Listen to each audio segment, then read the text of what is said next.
మాట్లాడే ముందు నీ గుడిలో జరుగుతున్న దోపిడీ గురించి నీకు తెలియడం లేదా? ఒక బ్రాహ్మణుడు వివాహం చేయాలి అంటే అతడు తీసుకునే ఫీజు 70,000 పైమాటే. ఏ పాస్టర్ కూడా ఇంతగా ఛార్జ్ చేసిన దాఖలాలు లేవు. ఒక బ్రాహ్మణుడు పెద్ద కర్మ చేయాలి అంటే 50,000 కంటే పైమాటే. డియర్ బ్రదర్, పాయింట్ నెంబర్ 1, మేము ఖచ్చితంగా వారానికి ఒకసారి గుడికి వెళ్ళాలి. గుడికి వెళ్లి దశమ భాగం ఖచ్చితంగా సమర్పించాలి, లేకపోతే దేవుడు శపిస్తాడు, పాస్టర్ తిడతాడు అన్న భయాలేమీ మాకు లేవు. కానుక ఇగిపోతే దేవుడు ఆశీర్వదించడు అనే మైండ్ నీలో నుంచి తీసివేయి. నీకు అర్థం కావట్లేదా? నువ్వు రూపాయి బిళ్ళ కూడా వేయకుండా వెళ్ళినా నీకు రావాల్సిన ఆశీర్వాదం దేవుడు నీకు ఇస్తాడు. నెంబర్ 2, గుడికి వెళ్ళాలనిపించినప్పుడు వెళ్తాము, కొబ్బరికాయ కొట్టాలనిపిస్తేనే కొడతాము, లేదంటే 2 పువ్వులు తీసుకెళ్లి స్వామివారి పాదాల దగ్గర పెట్టి నమస్కరించుకొని తిరిగి వచ్చేస్తాం. నెంబర్ 3, పూజారికి ప్లేట్లో డబ్బులు పెట్టాలన్న నియమం ఖచ్చితమైంది కాదు. నీకు నచ్చితే వేస్తావు, లేకపోతే లేదు. అది కూడా 5వ 10వ వేస్తే ఆ పూజారేమి కోటీశ్వరుడు అవ్వడు. నెక్స్ట్ పాయింట్, మేము హుండీలో వేసే డబ్బులు ఎండోన్మెంట్ పేరుతో గవర్నమెంట్ తీసుకుని వివిధ స్కీమ్స్ కోసం వాడుతుంది. అదేమీ వృధాగా పోవట్లేదు. వరంగల్ అర్బన్ జిల్లాలో అపచారం జరిగింది. ప్రముఖ శైవ క్షేత్రం ఐనవోలు మల్లికార్జున స్వామి దేవాలయంలో పనిచేసే అర్చకులు దేవుడి సొత్తును కాజేసే ప్రయత్నం చేశారు. హుండీ లెక్కింపునకు 2 రోజుల ముందు చేతివాటం ప్రదర్శించారు. తెల్లవారుజామున 3:36 ఒక అర్చకుడు గర్భగుడి తలుపులు తెరిచాడు. గుడిలోని లైట్లు, సీసీ కెమెరాలు 13 నిమిషాల పాటు ఆపేశాడు. తర్వాత గర్భగుడిలోకి వెళ్లిన అర్చకుడు 2 గంటల తర్వాత చేతిలో ఒక సంచితో బయటకొచ్చాడు. గుడి బయట ఉన్న మరో అర్చకుడితో కలిసి బైక్ పై వెళ్లిపోయాడు. వృధాగా పోవట్లేదు. అదేమి పూజారి తీసుకొని సంవత్సరం తిరగకుండానే బిల్డింగ్లు ఏమీ కట్టట్లేదు. పూజారేమి కోటీశ్వరుడు అవ్వట్లేదు. పూజారి లాగానే ఉంటున్నాడు. కానీ మీరు ప్రతి వారం చర్చికి వెళ్ళాలి, దశమ భాగం ఖచ్చితంగా చెల్లించాలన్న నియమాలు మీకున్నాయి. అలా దశమ భాగాలు 10% మీరు పాస్టర్ కి ఇస్తున్నారు కదా, ఆ పాస్టర్ గవర్నమెంట్ ట్యాక్స్ ఏమైనా పే చేస్తున్నాడా? పోనీ గవర్నమెంట్ ఆ 10% తీసుకొని ఏవైనా స్కీమ్స్ కోసం, జనాల్ని అభివృద్ధి చేయడం కోసం, దేశాన్ని అభివృద్ధి చేయడం కోసం ఏమైనా వాడుతున్నారా? ఒక బడుద్దాయి అడుగుతాడు, దశమ భాగాలు ఎందుకు మీకు? దశమ భాగాలు దేవుడుగా దేవుడే చెప్పాడు. మలాకి గ్రంథం 3వ అధ్యాయం 8లో దశమ భాగం ఎందుకు తెమ్మన్నాడో తెలుసా? నా మందిరములో ఆహారం ఉండునట్లు. దేవుడు తింటానికి కాదు. బలహీనులు, విధవరాండ్రు, వృద్ధులు, అనాథలు, దిక్కులేని వారు, సమస్తమును కోల్పోయిన వారు, వికలాంగులు, రోగులు, నానావిధ శ్రమల్లో ఉండి నా సన్నిధికి వచ్చే నా పిల్లలకు సమృద్ధిగా ఆహారం ఉండాలి.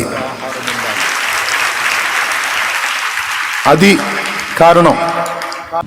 లేదు, ఒక్కొక్క మనిషి దగ్గర తన శాలరీలోంచి 10% వసూలు చేసిన పాస్టర్ 2 సంవత్సరాలు తిరగకుండా ఒక బిల్డింగ్ కడతాడు.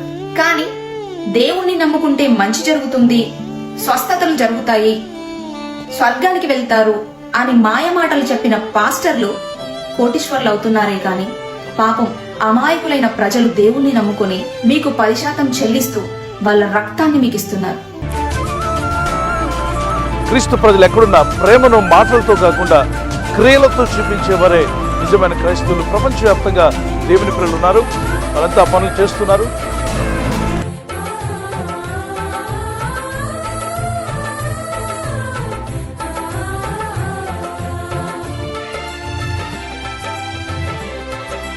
Blessing to others. మనం దేవుని చేత దీవించబడి ఆశీర్వదించబడిన వారు ఇటువంటి క్లిష్ట పరిస్థితులు ఇతరులకు ఆశీర్వాదంగా, ఇతరులకు దీవెనకరంగా ఉండాల్సిన బాధ్యత మన మీద ఉంది. అందరూ కలిసి చేతులు కలుపుదాం. ఆపదలో ఉన్న వారిని ఆదుకుంటే ఆశీర్వదించబడతాం. యేసుక్రీస్తు ప్రభువారు నిన్ను వలె నీ పొరుగు వారిని ప్రేమించమని ప్రభు సెలవిచ్చారు. యేసు ప్రభువారు చెప్పిన మాటను పురస్కరించుకొని వారికి కలిగి ఉన్న దాంట్లోనే కొంత ఇతరులకు ఇవ్వగలిగిన గొప్ప మనస్సు కలిగిన వారు ముందుకు వచ్చి ఇలాంటి పరిస్థితుల్లో మనమంతా సాయంగా ఉండాలి అని చేయూతనిస్తూ అందరూ చేతులు గుప్పిళ్ళు విప్పి మాకున్న దాంట్లోనే మేము ఈ విధంగా మా ఆత్మీయులందరూ కలిసి ఈ విధంగా చేస్తున్నాం.